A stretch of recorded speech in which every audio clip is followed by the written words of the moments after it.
अगर अल्लाह की नाफरमानी इंसान से हो जाए ना, उसकी तलाफी हो जाती है तौबा के जरिए। फितरत से बगावत करोगे, वो फितरत माफ नहीं करती। फितरत नाम अल्लाह ही का है, यानी अल्लाह ही ने फितरत बनाई है, लेकिन अल्लाह ने फितरत को ऐसा बनाया है कि इसकी बगावत करोगे मैं माफ करूंगा। फितरत माफ बोलते क्यों नहीं भाई? बहुत खानदानी बात कर रहा हूं, अल्लाह करे खोपड़ी में उतर जाए, अल्लाह करे मुझे समझ में आ जाए। सबसे पहले तो मिसाल के तौर पर अल्लाह ने आपको हुक्म दिया ये नहीं करो, कोई भी हुक्म दे दिया, रिश्वत नहीं लो। आपने अल्लाह से बगावत की, रिश्वत ले ली, किसी मुफ्ती आलिम के पास जाओगे, भाई मुझसे गुनाह हो गया मैं क्या करूं, वो इसकी तलाफी का तरीका बताएगा। यार जिससे लिए उसको वापस कर दो, वो नहीं मिल रहा तो उसकी तरफ से सदका कर लो, खुद गरीब हो तो खुद रख लो, फिर तौबा कर लो आइंदा नहीं लूंगा। अल्लाह की तरफ से गारंटी है जो तुमसे गलती हुई थी अल्लाह क्या कर देगा? माफ। बशर्ते कि ये ना हो कि ये नहीं इतना हो कि चलो वो वाली तो ले ली थी बहुत अच्छा हो गया, ठीक है ना भाई, निदामत भी हो कि मैंने गलत किया, बदनजरी हो गई, कुछ भी हो गया, कत्ल भी हो गया, उसकी भी तलाफी है इस्लाम में। जान जान कर ये सोच के कत्ल करना कि मैं तौबा कर लूंगा, ये तो ठीक नहीं है। एक मिसाल है, किसी से हो गया भी, तौबा का दरवाजा खुला है, इसका भी हल है। लेकिन फितरत से जब बगावत करता है ना इंसान, ये दीनदारों की बात कर रहा हूं, एक बड़ा मुआशरे में फॉल्ट आ गया है, वो फितरत से बगावत पे उतर आते हैं। फितरत और नेचर से जब लड़ोगे ना, तो अल्लाह ने नेचर को ऐसा बनाया है कि नेचर माफ बोलते क्यों नहीं भाई? नहीं करती, वो नहीं माफ करती। मिसाल के तौर पर आपने हराम खा लिया, क्या खा लिया आपने? चोरी, किसी के मुर्गी रखी हुई थी या मुर्गी घूम रही थी, चोरी करके बिस्मिल्लाह अल्लाह ऊपर पढ़ के ज़बह किया, आपने खा ली, हराम खा लिया ना आपने। मुर्गी खाना क्या है? हराम है ना। चोरी की मुर्गी वैसे तो हलाल है, हराम खा लिया, इसकी तलाफी हो जाएगी, ठीक है ना। अल्लाह न करे खिंजीर खा लिया किसी ने, इसकी तलाफी हो जाएगी, भाई तौबा इस्तिगफार करो, अब खा लिया तो आइंदा ना खाओ, गिड़गिड़ाओ, जितना बड़ा गुनाह होगा उतना ज्यादा गिड़गिड़ाओ। लेकिन आपने जहर पी लिया, ये जो जहर आपने पिया है ना, और पिया भी जान के नहीं है, आप समझे कि इस बोतल में जमजम रखा हुआ है, हालांकि क्या रखा हुआ था? जहर। पहला गुनाह जानकर किया, तौबा से तलाफी होगी। दूसरा गुनाह भी नहीं है, किया भी भूले से, गलती से, लेकिन वो जहर है, इसकी तलाफी नहीं होगी, क्योंकि अल्लाह की नाफरमानी नहीं है। ये किसकी बगावत हो रही है? फितरत की। फितरत तो ये भी नहीं देखती कि तू जान के गलत कर रहा है या गलती से गलत कर रहा है। अब जब जहर आंतों में उतरेगा, जितनी मर्जी तौबा कर लो, अल्लाह आइंदा मैं जब भी बोतल का ढक्कन खोलूंगा 100 दफा सूंघूंगा, पहले किसी को टेस्ट कराऊंगा, उसके बाद में पीऊंगा, इस दफा माफ कर दे, मेरी आंतें ना गले, इस दफा माफ कर दे, आइंदा नहीं करूंगा। लाखों में करोड़ों में कोई एक मोजज़ा हो जाए तो एक अलग बात है, लेकिन अल्लाह का कानून ये है कि भाई माफ तो मैंने कर दिया, तूने बेहतियाती की, लेकिन जो जहर है ना वो माफ नहीं करेगा, वो तेरी आंतों को गलाएगा और तू मरेगा। नहीं आ रही मेरा ख्याल है बात समझ में? बहुत मुश्किल है। दीनदार आदमी पता है क्या करता है? जो फितरत ने उसूल, कुदरत अल्लाह ने उसूल, फितरत भी अल्लाह ने बनाई, जहर में अल्लाह ने खासियत रखी ना कि आंतों को गलाएगा। आग में जलाने की खासियत किसने रखी है? अल्लाह ने। आपका पांव फिसल गया, लोग कह रहे हैं यार यहाँ एहतियात से जाओ, नीचे आग जल रही है, पांव फिसल सकता है। आपने कहा भाई मैं बड़ा फंटर हूं, कुछ नहीं होता है यार, मैं गया और फिसल के आग में गिर गए। ये गुनाह किया ना आपने कि एहतियात। अब आग में जैसे ही गिरे आपने अल्लाह से माफी मांगी, अल्लाह मुझे माफ कर दे, मैंने बेहतियाती की। बेहतियाती भी एक जुर्म है, अल्लाह फौरन क्या कर देगा? माफ, कि भाई मेरा बंदा तौबा कर रहा है, माफ। अल्लाह मुझे माफ करके आग से निकाल ले अब, क्योंकि मैं गलती से गिरा हूं, तू माफ। अल्लाह क्या कहेगा? वंस अपॉन अ टाइम, एक दफा ऐसा हुआ था, इब्राहिम आग में गए थे, मैंने बचा लिया था। बस ये इब्राहिम के साथ ऐसा हुआ, और हो सकता है 2-4 और ऐसे वाकयात हो गए हों। कानून ये है कि आपका गुनाह तो मैंने माफ कर दिया, मगर जिस गलती की वजह से आप आग में स्लिप हुए हो, आग को मैंने परमिशन नहीं दी कि वो तुझे माफ कर दे। उसका काम है जलाना, वो जला के छोड़ेगी। बात आ रही है समझ में? आज हमारे यहाँ बहुत से मुसलमान अल्लाह की तो नाफरमानी कर ही रहे हैं, लेकिन साथ साथ फितरत से भी लड़ रहे हैं। देखो, अंग्रेज कोशिश करता है नेचर से ना लड़े।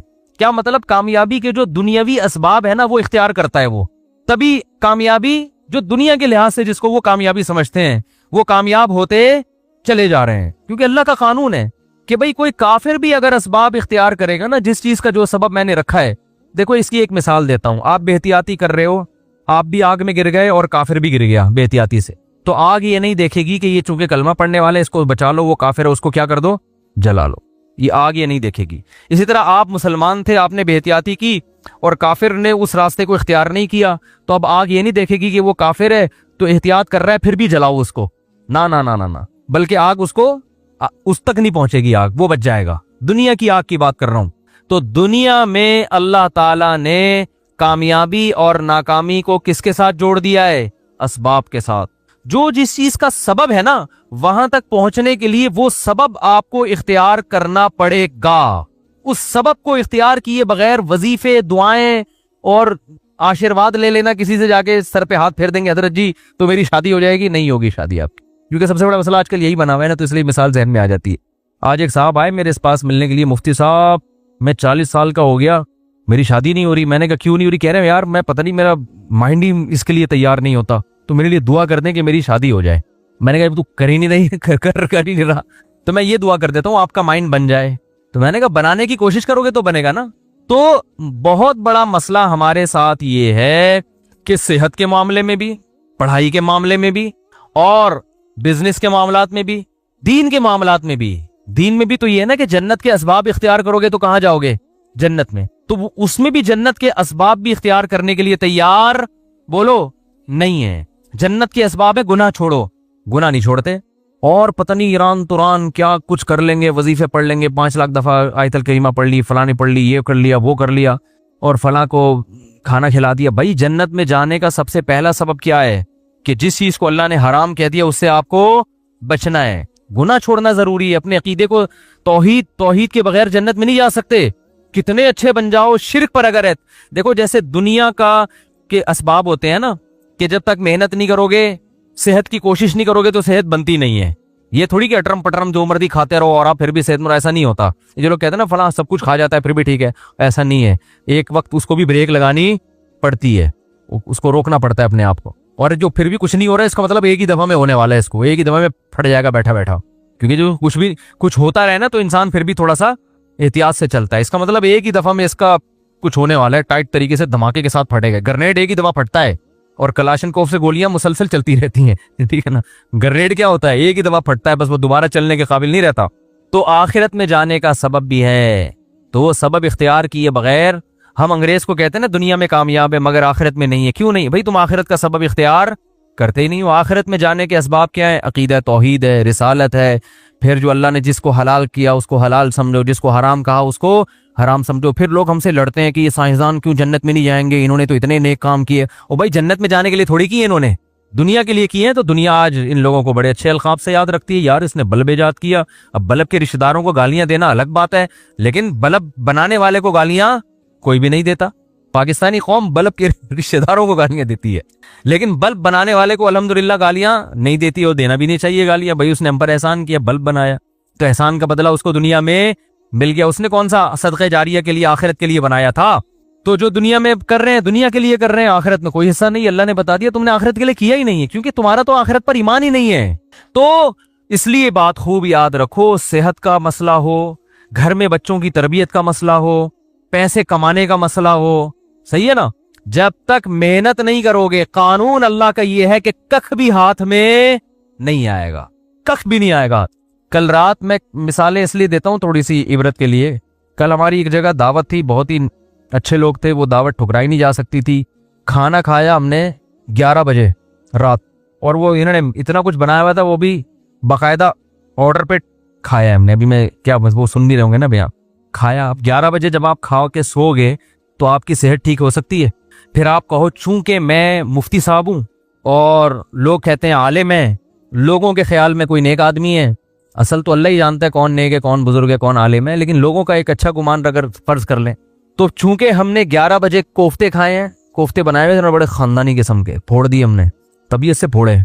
अच्छा वो तो मैं उनसे कह रहा था कि मौलाना तारिक जमील साहब तो रात को खाना खाते ही नहीं है ना, रात को खाना हजरत मौलाना तारिक जमील साहब नहीं खाते, वो इतने 2-4 वाले बस जितना भी रखा वो नहीं खाते, सेहत का ख्याल करते हैं। तो मैंने कहा यार इतना तप्पड़ मुझ में नहीं है, इतना अच्छा खाना रखा हुआ है और मैं खाऊं नहीं।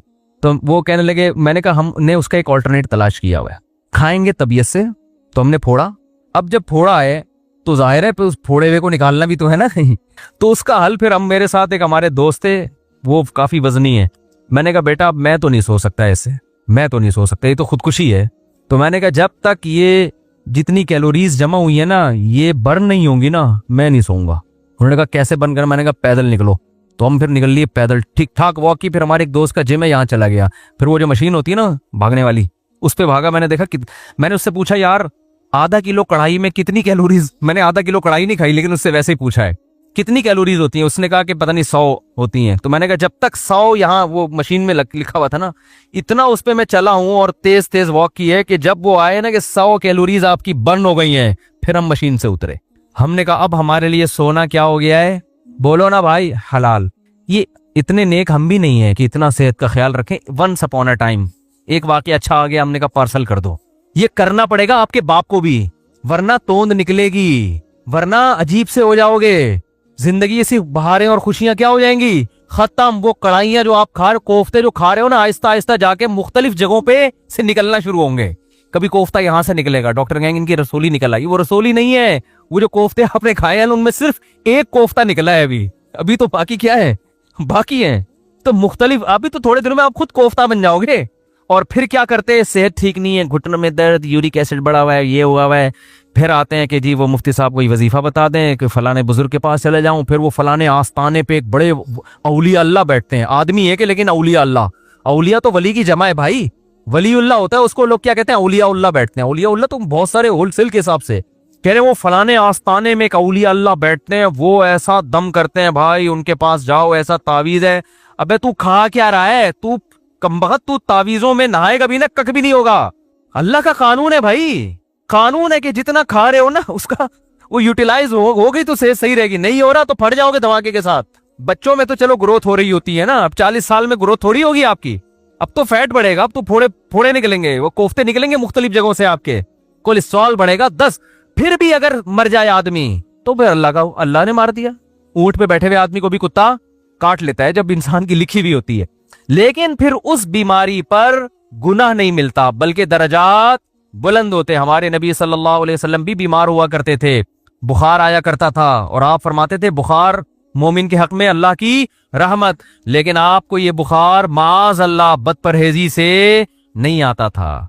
समझ में आ रही है बात? नबी ने क्या फरमाया? जिसने ख्वाहिशात को अपना हदफ बनाया कि मैं ये ख्वाहिश, ये ख्वाहिश, ये ख्वाहिश, ये भी हो जाए, ये भी हो जाए, तो आपने क्या फरमाया? क्या उसकी ख्वाहिशात पूरी हो जाएंगी? क्या वो खुशियों में आ जाएगा? ना ना ना ना ना ना।